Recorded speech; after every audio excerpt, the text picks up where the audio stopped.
In this video, we'll discuss Google Drive Administration Basics in Google Apps. We'll cover logging onto the admin console, configuring Google Drive to include sharing data, setting policies, templates, and transfer of ownership of data. So we've navigated using a standard web browser to https admin.google.com and been presented with this page. This will allow us to select the user account we want to use to log on to the Google Apps administration console.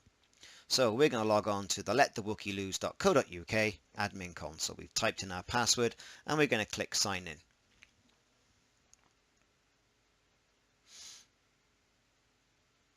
Okay, and here we are at our console. Google Drive is an application and therefore resides in the Apps section of the admin console. This can be accessed via clicking on the Apps icon, or by pulling out the left-hand menu and selecting Apps. Google Drive is a core app, of which currently there are 8 by default.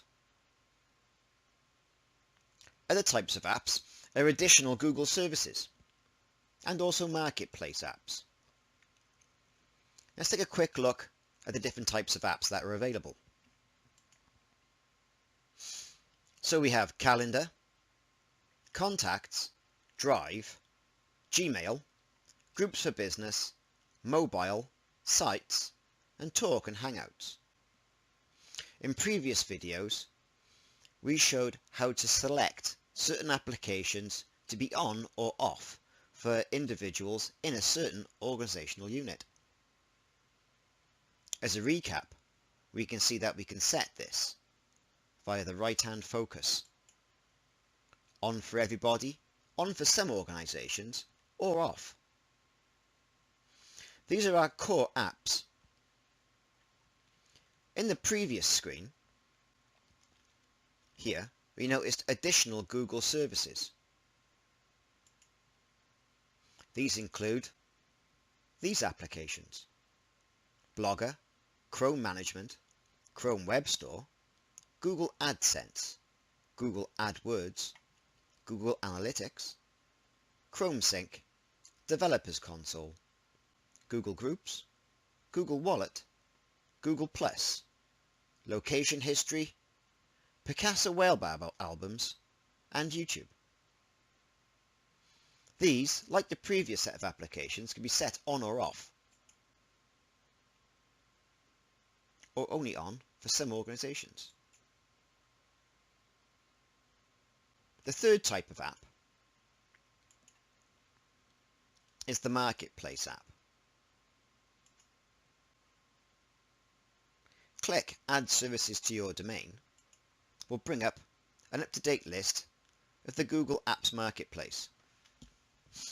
It's important to note with these apps that Google will not support or give technical support to these apps. That support and licensing will have to be obtained from the creator or owner of these apps.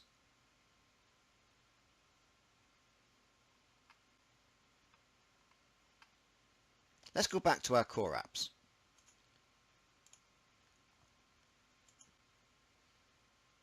So, for this video, we're concerned with Google Drive. Let's select that.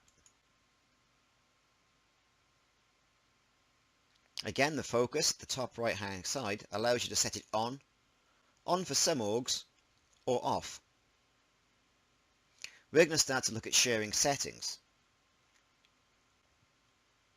It's important to note though that Google Drive really is a way for users to access and share files and folders. Not only Google Docs, but anything you really put on Google Drive. At any time or at any device, whether that be a smart device, a tablet, a PC, a Chromebook. So we're going to go through an example about sharing files within the company. Let's click Share Settings.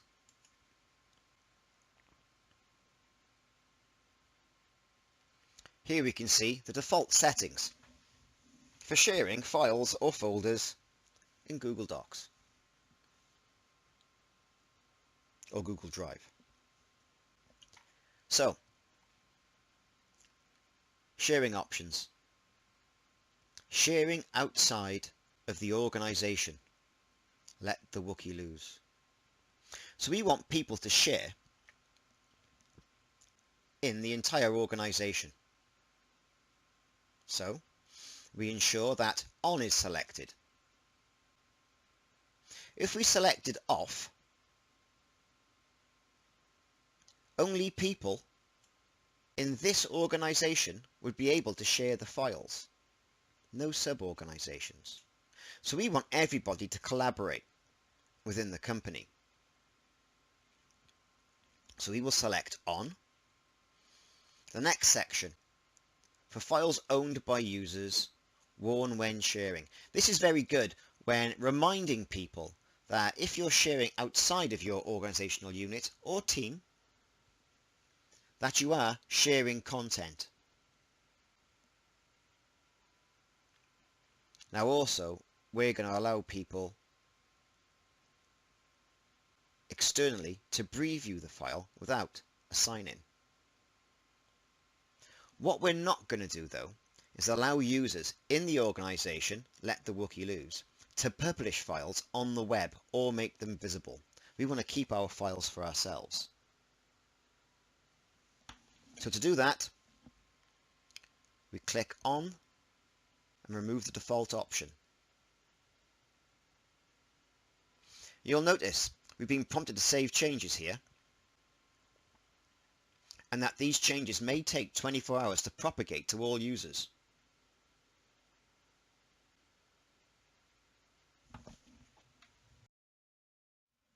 We're also going to allow people to share documents, files or folders if they get sent a link.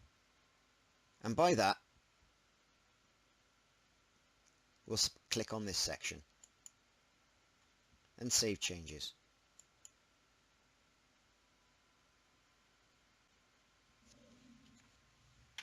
Should allow us to enable collaboration within our company. All users within our root organization of Let the Wookie Loose and sub-organizations will be able to view any data that any other person within our company has on Google Drive. Also, we've allowed people to access data if they have a link. We have removed the functionality to allow users in the organization to publish files on the web or make them visible.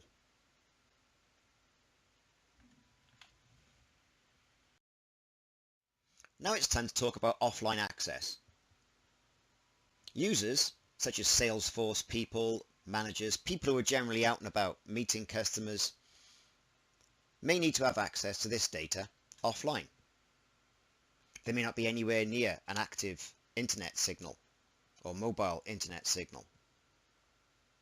So we can manage this via data access. This page, I believe, has a slight problem on it, where it alludes to the fact that you can manage offline access under General Settings. If you select General Settings, it just states the URL where you can access your drive, and then uninstalling a drive.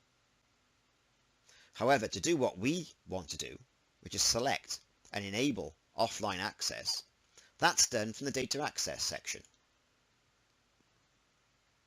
Here you can see we've got several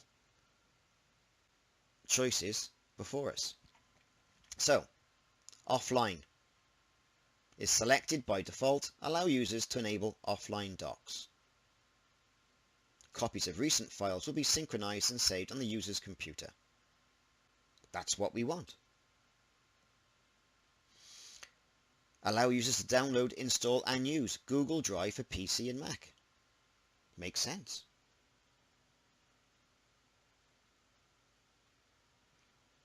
We can degrade this functionality by allowing the use of Google Drive for PC or Mac, but hide the download links in the Drive interface.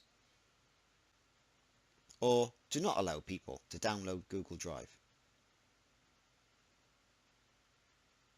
There are apps for Google Drive and additional add-ons. So we've ensured that people can have offline access to Google Drive.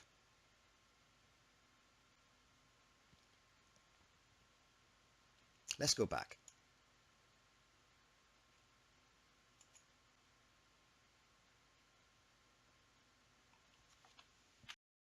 Take a look at the transfer of ownership.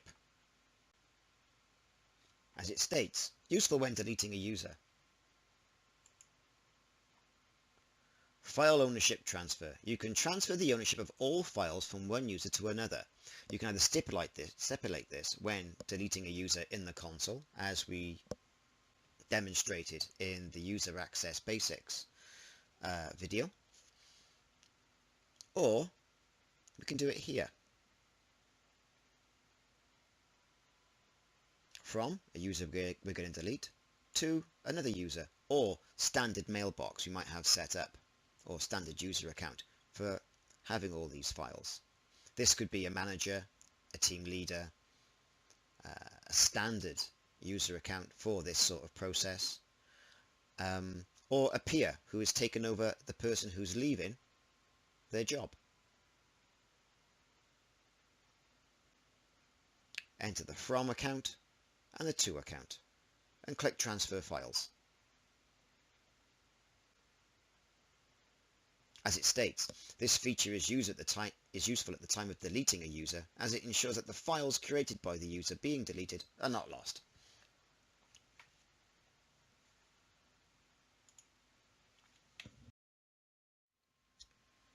And in this section, we have templates.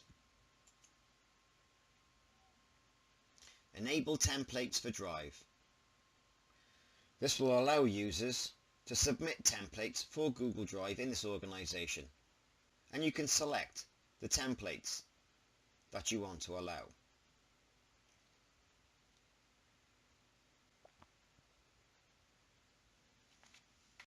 Storage space for Google Apps is also very important, and the user or individual can monitor that within Google Drive. In addition to this, as an administrator, you can also view in the reports section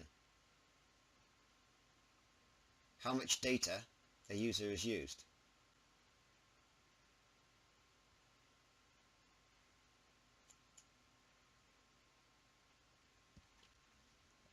In addition to this, if you need additional space for Google Drive,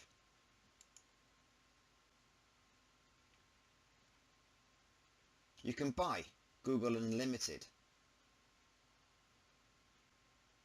Google Unlimited allows you to store as much data as you possibly want on Google Drive, but this comes as a price.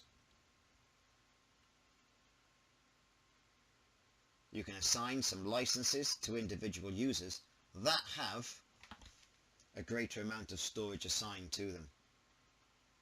Although it's probably wise to get people working in a way and implement a records retention policy where old versions of old files are archived off, perhaps in Google Vault, or replaced by up-to-date files. Thanks for watching this brief and very brief administration of Google Drive video. Please look out for more videos in this section.